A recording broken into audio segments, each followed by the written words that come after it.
Hello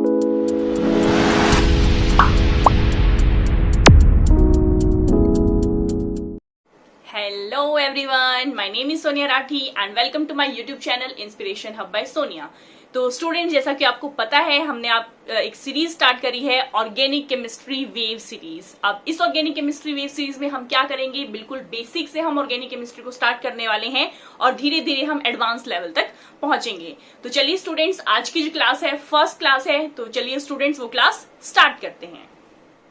तो students देखिए, बिल्कुल बेसिक से स्टार्ट करते हैं। सबसे पहले तो हम क्या पढ़ रहे हैं, केमिस्ट्री। तो सबसे पहले आपको पता होना चाहिए कि व्हाट इज केमिस्ट्री बेसिकली। अब केमिस्ट्री एक साइंस का पार्ट है और साइंस के बहुत सारे पार्ट हैं, फिजिक्स, केमिस्ट्री, बायोलॉजी, ठीक है। तो उसमें से हम केमिस्ट्री को पढ़ रहे हैं। तो सबसे पहले आपको पता होना चाहिए कि व्हाट इज केमिस्ट्री। तो केमिस्ट्री बेसिकली क्या है, ये स्टडी है डिफरेंट एलिमेंट्स की। वो एलिमेंट्स क्या क्या हो सकते हैं, they can be atoms, they can be molecules, or they can be any ions। अब इनको हम स्टडी करते हैं। क्या क्या स्टडी करते हैं, हम इनकी प्रॉपर्टीज को स्टडी करते हैं, इनके स्ट्रक्चर को स्टडी करते हैं और इनकी रिएक्शंस को स्टडी करते हैं। तो केमिस्ट्री में हम क्या करते हैं, डिफरेंट एलिमेंट्स की प्रॉपर्टीज, स्ट्रक्चर्स और रिएक्शन को स्टडी करते हैं। अब केमिस्ट्री की ही फर्दर 3 ब्रांचेस होती हैं। You all know, organic chemistry,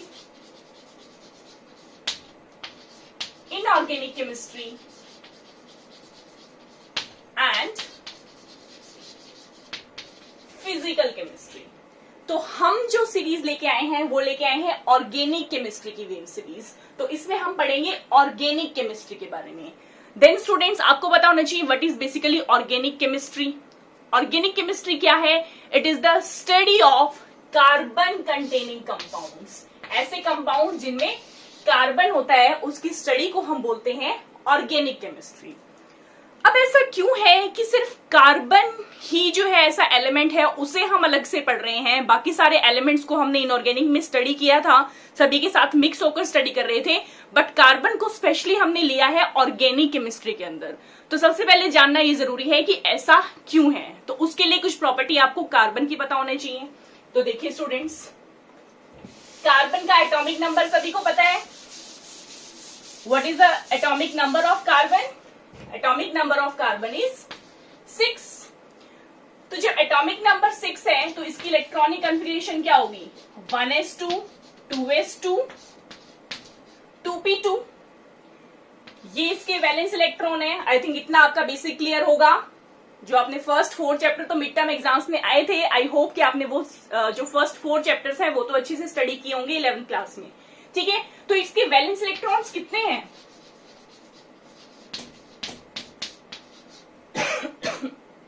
4 valence electrons हैं, ठीक है। अब 4 वैलेंस इलेक्ट्रॉन्स हैं तो कार्बन क्या कर सकता है, या तो अपने 4 के 4 वैलेंस इलेक्ट्रॉन को डोनेट कर दे किसी को, या फिर कोई ऐसा एलिमेंट इसे मिल जाए या एटम ऐसे मिल जाए जो कि इसको 4 इलेक्ट्रॉन्स दे सके। क्योंकि आपको पता है कि स्टेबिलिटी के लिए हमारे जो एटम्स हैं उनका ऑक्टेट कंप्लीट होना जरूरी है। Octet means outermost shell में 8 इलेक्ट्रॉन्स का होना जरूरी है, तभी जाकर जो है हमारा एटम क्या होगा, स्टेबल होगा। और आपको पता है कि यूनिवर्स में जितनी भी चीजें हैं वो सारी की सारी क्या चाहती हैं, स्टेबिलिटी चाहती हैं। Everything in the universe they want to stabilize themselves. तो केमिस्ट्री में क्यों नहीं होगा, ऑब्वियसली केमिस्ट्री में भी वो स्टेबलाइज करना चाहेंगी। तो ऑक्टेट जब कंप्लीट होगा तब हमारे जो एटम है वो स्टेबल होगा। अब 4 इलेक्ट्रॉन लेना या देना बहुत ज्यादा अमाउंट हो जाती है 4 इलेक्ट्रॉन्स की, जिसकी वजह से वो टिपिकली पॉसिबल नहीं हो पाता। तो इस केस में कार्बन क्या करता है, वो क्या प्रेफर करेगा कि इलेक्ट्रॉन को शेयर कर लेगा। मतलब 4 इलेक्ट्रॉन इसके हैं, 4 इलेक्ट्रॉन किसी और एटम से शेयर करेगा। कंप्लीटली देगा नहीं इलेक्ट्रॉन्स को और कंप्लीटली लेगा भी नहीं। There will be the sharing of electrons, sharing of electron. और इस इलेक्ट्रॉन की शेयरिंग से जो बॉन्ड बनती है स्टूडेंट्स, वो कौन सी बॉन्ड होती है, that is your covalent bond. ये आप पढ़ चुके हो केमिकल बॉन्डिंग वाले चैप्टर में। So the covalent bond is the bond which is formed by mutual sharing of electrons, that is covalent bond. तो कार्बन क्या करता है, कोवेलेंट बॉन्ड बना लेता है, ठीक है। और ये जो है कोवेलेंट बॉन्ड की फॉर्मेशन की वजह से दो स्पेशल प्रॉपर्टीज शो करता है, जिसकी वजह से अलग से इसके लिए ब्रांच बनाई गई है, दैट इज ऑर्गेनिक केमिस्ट्री। तो देखते हैं कि वो जो दो स्पेशल प्रॉपर्टीज हैं वो कौन कौन सी प्रॉपर्टीज हैं। तो स्टूडेंट्स, ऐसी कौन सी प्रॉपर्टीज हैं कार्बन की जिसकी वजह से हम ऑर्गेनिक केमिस्ट्री अलग से स्टडी कर रहे हैं। वो प्रॉपर्टी है, फर्स्ट है हमारी catenation and second is tetravalency. ठीक है स्टूडेंट्स, देखिए ये दो वर्ड्स आपने 10th क्लास में भी पढ़े हैं, carbon and its compound chapter में, बिल्कुल बेसिक जब आपकी ऑर्गेनिक केमिस्ट्री स्टार्ट हुई थी तो आपने वहां पर भी ये दो वर्ड्स पढ़े हैं। बट आपको मेमोराइज करा देती हूं कि वो दोनों का मतलब क्या है। पहले इसको सिंपल वर्ड को देखते हैं, टेट्रावेलेंसी। टेट्रा का मतलब आप सभी को पता है क्या होता है, टेट्रा मीन्स 4, और वेलेंसी क्या होती है, you know the definition of valency, the combining capacity of an element is known as valency.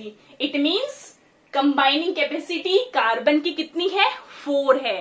It means कि वो 4 bonds बना सकता है। मैंने आपको बताया था due to the presence of 4 valence electrons in its shell। और आपने वैलेंस बॉन्ड थ्योरी की है, केमिकल बॉन्डिंग में आपने वीबीटी में वैलेंस बॉन्ड थ्योरी में पढ़ा है कि जितने वैलेंस इलेक्ट्रॉन होंगे उतनी बॉन्ड बनेंगी। सो ये कंसेप्ट वहां से आया कि 4 वैलेंस इलेक्ट्रॉन्स हैं तो 4 बॉन्ड्स की फॉर्मेशन होगी, ठीक है। ये 4 वैलेंसी, टेट्रावेलेंसी।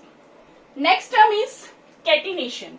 कैटिनेशन बेसिकली क्या है, कार्बन की या किसी भी एटम की वो कैपेसिटी जिसकी वजह से वो अदर एटम्स के साथ मिलकर, कौन सी बॉन्ड के द्वारा मिलेगा, कोवेलेंट बॉन्ड की हेल्प से, कोवेलेंट बॉन्ड की हेल्प से मिलकर लॉन्ग या तो वो स्ट्रेट कंपाउंड बना सकता है या चेन वाले कंपाउंड बना सकता है। आप स्क्रीन पर देख रहे हैं साथ के साथ straight compound, chain compound, branched compound, rings, इन सभी की फॉर्मेशन कर सकता है। उस प्रॉपर्टी को बोलते हैं catenation.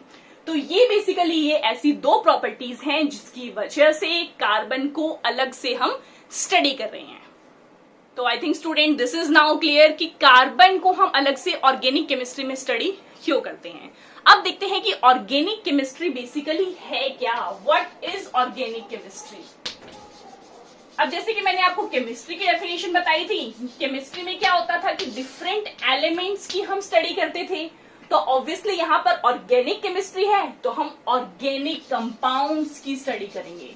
So the study of organic compounds is known as organic chemistry. अब क्या स्टडी करेंगे, वही सही सारी चीजें जो हमने एलिमेंट्स की स्टडी करी थी केमिस्ट्री में, study of their structure, study of their properties and study of their reaction. तो इन तीनों चीजों को स्टडी करेंगे हम। ऑर्गेनिक कंपाउंड्स की इन तीनों स्टडी को स्टडी करना is known as organic chemistry, ठीक है। अब बात है कि ऑर्गेनिक कंपाउंड्स क्या होते हैं। अभी टर्म तो आ गई ऑर्गेनिक कंपाउंड्स। अब ये ऑर्गेनिक कंपाउंड्स होते कौन से हैं। Organic compounds are basically the compounds which contain carbon, which contain carbon. पहले ऐसा कह दिया गया कि ऑर्गेनिक कंपाउंड्स वो कंपाउंड्स होते हैं जिसमें कार्बन प्रेजेंट होती है, लेकिन इसके बाद exception, you know chemistry always comes with exception. In life also so many exceptions are there, okay? So here also when we studied different compounds, like हमने स्टडी किया कार्बन डाइऑक्साइड को, हमने study किया कार्बन मोनोऑक्साइड को, cyanide को, carbonate को, और ये पाया गया कि ये जो सब्सटेंसेस हैं इनमें कार्बन है, you can easily see, but these compounds are not organic compounds, ठीक है। इसके अलावा एक क्वेश्चन और इंपॉर्टेंट आता है कि जो हमारे कार्बन के एलोट्रॉप्स हैं, कार्बन के एलोट्रॉप्स आपको पता है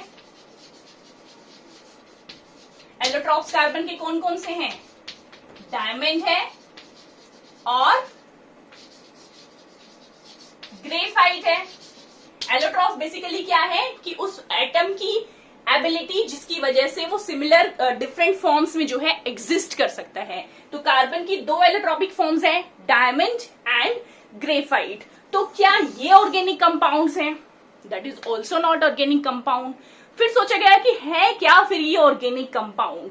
तो इसे जानने के लिए हमें जाननी होगी हिस्ट्री ऑफ ऑर्गेनिक कंपाउंड्स या हिस्ट्री ऑफ ऑर्गेनिक केमिस्ट्री। तो अब देखते हैं हिस्ट्री क्या है। तो स्टूडेंट्स, जो हिस्ट्री है ऑर्गेनिक केमिस्ट्री की या ऑर्गेनिक कंपाउंड्स की, दैट इज 200 ईयर्स ओल्ड, मतलब 200 साल पुरानी है हिस्ट्री। और उसमें क्या कहा गया, अराउंड 1780 में क्या कहा गया कि जो ऑर्गेनिक कंपाउंड्स हैं वो ऐसे कंपाउंड्स होते हैं which are obtain from plants and animals. जितने भी कंपाउंड्स प्लांट और एनिमल से मिल रहे हैं वो होते हैं ऑर्गेनिक कंपाउंड्स। और इनऑर्गेनिक कंपाउंड्स को क्या डिफाइन किया गया कि ऐसे compounds which are obtained from mineral sources, ऐसे कंपाउंड जो कि मिनरल सोर्सेज से मिलकर बन रहे हैं, they are known as inorganic compound. और उसी टाइम पे बर्जीलियस ने, एक स्वीडिश केमिस्ट है, स्वीडिश साइंटिस्ट कह लीजिए, बर्जीलियस ने एक थ्योरी दी that is known as vital force theory. तो ये 1 मार्क के लिए इंपॉर्टेंट क्वेश्चन है कि वाइटल फोर्स थ्योरी किसने दी थी? बर्जीलियस ने। या फिर बर्जीलियस ने कौन सी थ्योरी दी थी? Vital force theory. तो इस थ्योरी में क्या कहा गया, इसी को ही एक्सप्लेन किया गया है कि ऑर्गेनिक कंपाउंड्स वो कंपाउंड्स हैं जो कि प्लांट्स और एनिमल से मिलकर बनते हैं। इसके अलावा ऑर्गेनिक कंपाउंड्स को किसी भी इनऑर्गेनिक सब्सटेंस से नहीं बनाया जा सकता। बर्जीलियस ने ऐसा कहा। बट धीरे धीरे 1828 की बात है, 1828 में हमारे साइंटिस्ट आए वॉलर। वॉलर ने एक बहुत बड़ी चीज की, जो एक रेवोल्यूशन थी ऑर्गेनिक केमिस्ट्री की हिस्ट्री में। उन्होंने क्या किया कि ऑर्गेनिक कंपाउंड बना दिया from an inorganic compound. Inorganic compound से उन्होंने क्या करा, एक ऑर्गेनिक कंपाउंड बना दिया। And that is really a revolution in that history of organic chemistry. तो क्या किया उन्होंने, अमोनियम साइनेट लिया। अमोनियम साइनेट से लैब कंडीशंस में उन्होंने फॉर्मेशन कर दी यूरिया की। This is your urea and it is formed from ammonium cyanate. तो अमोनियम साइनेट बेसिकली क्या है, एक इनऑर्गेनिक कंपाउंड है और इससे इन्होंने बना दिया organic compound urea, that is NH2CO NH2। और ऐसा इन्होंने किसमें किया, लैब कंडीशंस में। तो ये again a very important question, name the first organic compound which is synthesized in laboratory. तो आंसर याद रखिएगा स्टूडेंट्स, दैट इज यूरिया। और यूरिया का फॉर्मूला भी आपको याद होना चाहिए, NH2CO NH2। ठीक है स्टूडेंट्स, ये आपको लर्न रखना होगा इसका फॉर्मूला। अब बेसिकली पता है ऑर्गेनिक केमिस्ट्री में प्रॉब्लम क्या आती है, बच्चे कहते हैं कि मैम ये चीज हमसे लर्न नहीं हो रही, इसमें तो लर्न करना है। बेसिकली ऐसा होता नहीं है। अब आप बचपन से ही देखो, जब आप पढ़ते आ रहे थे तो सबसे पहले आपने सीधा अपना नाम लिखना थोड़ा ना स्टार्ट कर दिया था, पहले आपने ABCD लर्न की थी। तो वही इस तरह से है कि कुछ चीजें जो है आपको लर्न करनी पड़ेंगी बेसिक्स के लिए, और फिर उसकी हेल्प से आप आगे एडवांस लेवल तक पहुंचेंगे। तो ये जो फॉर्मूलाज हैं, इससे पहले आपको सिंबल सारे याद होने चाहिए। जितने भी एटम्स हैं उन सबके एटम्स के सिंबल्स हमें पता होने चाहिए। ठीक है, उनके एटॉमिक नंबर, उनके एटॉमिक मास, इन सब की ट्रिक जो है लर्न करने की मैंने अपने चैनल पर डाल रखी है। मेरी प्लेलिस्ट में जाके आप चेक कर सकते हैं, वहां पर मैंने ट्रिक्स डाल रखी हैं कि किस तरह से आप इनको लर्न कर सकते हैं। तो ये बेसिक चीजें हैं जो स्टूडेंट्स आपको आनी ही चाहिए। तो ऑर्गेनिक केमिस्ट्री में डरने की कोई बात नहीं है, ये चीजें आप धीरे धीरे बेसिक से चलते जाएंगे तो सब कुछ इजिली कवर हो जाएगा। ठीक है, now coming back to the topic, urea is the first organic compound which is synthesized in the laboratory।